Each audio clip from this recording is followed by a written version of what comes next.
गर्मी का मौसम आ गया था। बिहार के जंगल के पास आम और अमरूद के पेड़ों पर फल लग गए थे।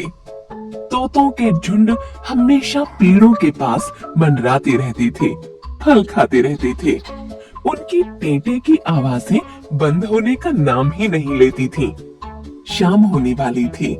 अधिकांश तोते वहां से जा चुके थे। कुछ गिने चुने तोतों के बीच एक लाल रंग का अप्पू तोता फल खाने में व्यस्त था। वहीं एक सफेद रंग का श्वेत कबूतर भी था। लगता है तुम्हारा पेट अभी भरा नहीं है। क्या करूं भैया, आज देरी से आया हूं, अभी तो शुरुआत हुई है। तुम क्या जाने की तैयारी में हो? सूरज ढलने वाला है। अंधेरा होने पर अपना बसेरा ही सुरक्षित नजर आता है, कुछ दिखाई भी तो नहीं देता। ज्यादा तो मैं भी चाहता हूँ, लेकिन कुछ फल लेकर जाऊंगा। क्या रात में भी खाते हो? अरे नहीं, मैं अपने खाने के लिए नहीं, बल्कि दो बच्चों को खिलाने के लिए ले जाता हूँ। सवेरे सूरज की पहली किरण के साथ उनकी चोंच में कुछ जाना चाहिए, वरना वे पूरा घोंसला सर पर उठा लेंगे। दिन भर अप्पू चाचा की रट लगाते रहते हैं। दिन में कई बार उनके खाने का इंतजाम करता हूँ, इसी में समय बीत जाता है। उन बच्चों की माँ क्या करती है? उनकी माँ नहीं है। बेचारी गौरैया ने एक बाघ से उन बच्चों को बचाते बचाते अपने प्राण दे दिए। वो बच्चे गौरैया के हैं? हाँ, गौरैया के ही बच्चे हैं। अब मेरे साथ रहते हैं, मुझे अपना चाचा कहते हैं। मुझे भी अपने दोनों नन्हे मुन्ने प्यारे भतीजों से बड़ा प्यार हो गया है। सवेरे सवेरे उनकी चू चू सुनकर दिल खुश हो जाता है। हाँ, शायद इसीलिए कहा जाता है कि एक न एक डोर से हर कोई बंधा होता है। जिसका कोई भी नहीं, उसका खुदा होता है। वही खुदा किसी न किसी बंदे को भेज देता है। जैसे तुम्हारी ड्यूटी लग गई है, एक दिन आऊंगा मैं भी तुम्हारी महफिल में। प्रिय भतीजों का भी दीदार मुझे करना है। इतना कहकर श्वेत कबूतर उड़ गया और अप्पू तोता अपने भतीजों के सवेरे के नाश्ते का इंतजाम करने लगा। सब पक्षी चले गए थे।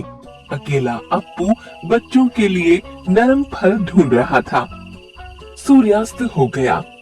बड़ी मुश्किल से उसे एक फल मिला और वह उसे लेकर अपने इलाके की ओर उड़ गया। रास्ते में बड़े उल्लू गप्पू ने उसे देख लिया। अरे अप्पू भैया, नाइट में तो हम उड़ते हैं, तुम कैसे आज फ्लाई कर रहे हो? तुम्हें ठीक से दिखाई नहीं पड़ रहा होगा, कहीं एक्सीडेंट हो सकता है। गप्पू भैया बात तो सही कह रहे हो, मुझे इतनी देर नहीं करनी चाहिए। अरे ज्यादा टेंशन मत लो यार, ये गप्पू किस दिन काम आएगा। अंधेरी रात में हम तुम्हें रास्ता दिखाएगा। Come on, follow me. मैं आगे उड़ता हूँ, पीछे पीछे आ जाओ। दोनों साथ साथ उड़ने लगे। गप्पू भैया, एक बात बताओ, ये अंग्रेजी कहाँ से सीख लिए? Very interesting. ऐसा है, एक बार हम फॉरेस्ट ऑफिसर जॉन डिसोजा के बंगले के बगल वाले पेड़ पर अपना होम बनाए थे। वो ऑफिसर रोज सिगार पीते हुए आधा अंग्रेजी आधा हिंदी में गिटिर पिटिर करता था। पहले हमारे माइंड में कुछ नहीं उतरता था, धीरे धीरे हम अंग्रेजी को सही से पकड़ने लगे। भैया सीखकर हम भी गिटिर पिटिर करने लगे। अब तो हम अंग्रेजी में फ्लाई करना भी जानते हैं। भैया कुछ भी कहे, तुम बहुत क्या कहते हैं, इंटरेस्टिंग। हाँ, इंटरेस्टिंग बंदे हो। ये है हमारी कंपनी का असर। मतलब थोड़ी देर का साथ मिला और हमारे से अंग्रेजी सीख गए। डेली मिलो तो हम तुमको मास्टर बना दे। यही रात वाला डर लगता है, वरना हम तो रोज आपसे ट्यूशन लेते, बदले में अमरूद देते। अच्छा भैया, हमारा होम आ गया है, हमारे जाए बगैर नौटी बच्चे सोते ही नहीं है। गप्पू उल्लू अप्पू तोता को पहुंचाकर वापस लौट गया। अप्पू तोता अपने घोंसले में पहुंच गया। उसने देखा एक बच्चा पप्पू अंदर बैठा है और दूसरा चप्पू दिखाई नहीं पड़ रहा। अप्पू तोता परेशान हो गया। अरे पप्पू, चप्पू कहाँ गया? चाचा वह आज बहुत भटक रहा था, कह रहा था मैं उड़ना जानता हूँ। चाचा मुझे नहीं सिखाते, मैं अकेले उड़ूंगा।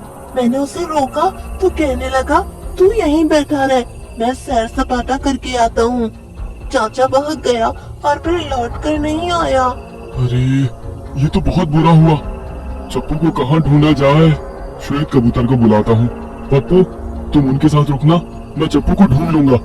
कुछ देर बाद श्वेत कबूतर अप्पू के पास आ गया और पप्पू की रखवाली करने बैठ गया।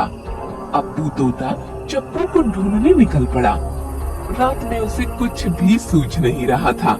चप्पू बेटा, कहाँ हो? चप्पू, कहाँ हो बेटा? अप्पू की आवाज सुनकर उल्लू गप्पू उड़कर उसके पास आ गया। अरे अप्पू, चप्पू चप्पू साउट करके किसको सर्च कर रहे हो? अरे गप्पू भैया, मेरा भतीजा चप्पू कहीं चला गया है, उसका कहीं पता नहीं चल रहा है, मैं बहुत परेशान हूँ। डोंट वरी मैन, मेरे साथ चलो, मैं तुम्हारी मदद करूँगा, चप्पू को ढूंढ निकालूंगा। वह पूरा जंगल छानने लगे। बहुत समय बीत गया लेकिन चप्पू का कहीं पता नहीं लगा। अचानक उल्लू गप्पू की नजर एक पेड़ पर पड़ी। एक बड़ा सा सांप उस पर चढ़ रहा था। पेड़ की डाल के एक बड़े छेद से आवाज आई, बचाओ बचाओ, सांप आ रहा है, चाचा बचाओ। अरे, ये तो चप्पू की आवाज है, उसे बचाना होगा। आई सी, मैं ठीक से देख पा रहा हूँ, जल्दी आओ, पहले सांप पर अटैक करो। उल्लू और तोता दोनों मिलकर सांप के ऊपर हमला कर देते हैं। दोनों की धारदार चोंच का सांप के ऊपर प्रहार होने लगा। सांप डर के मारे पीछे जाने लगा। ये स्नेक मेरे चप्पू को डरा रहा था, अच्छा हुआ हम लोग टाइम पर आया। अरे चप्पू, बाहर आ जा। हाँ मेरे बच्चे चप्पू, अब डर मत, तो सांप डर कर भाग गया, अब कोई खतरा नहीं है। चप्पू राजा, बाहर आ जा। चप्पू बाहर आ गया। अप्पू तोते की जान में जान आई। बेटा चप्पू, मैंने तुम्हें हमेशा अपने भाई पप्पू के साथ घोंसले में रहने के लिए कहा था, लेकिन तुमने मेरी बात नहीं मानी और इतनी परेशानी उठानी पड़ी। तुम परेशान हुए, हम भी परेशान हुए और साथ ही गप्पू चाचा भी परेशान हुए। यदि जरा सी भी देर हो जाती तो न जाने क्या होता, इसीलिए भविष्य में कभी भी बिना आज्ञा के कहीं मत जाना। ठीक है चाचा, अब ऐसी गलती दोबारा नहीं करूँगा, मुझे क्षमा कीजिए। बच्चा सॉरी बोलता मैन, उसको माफ कर दो। बच्चा, don't repeat this mistake again, ऐसा मत करना। Okay uncle. अरे, ये भी इंग्लिश सीख गया। और सबके चेहरे खिल गए।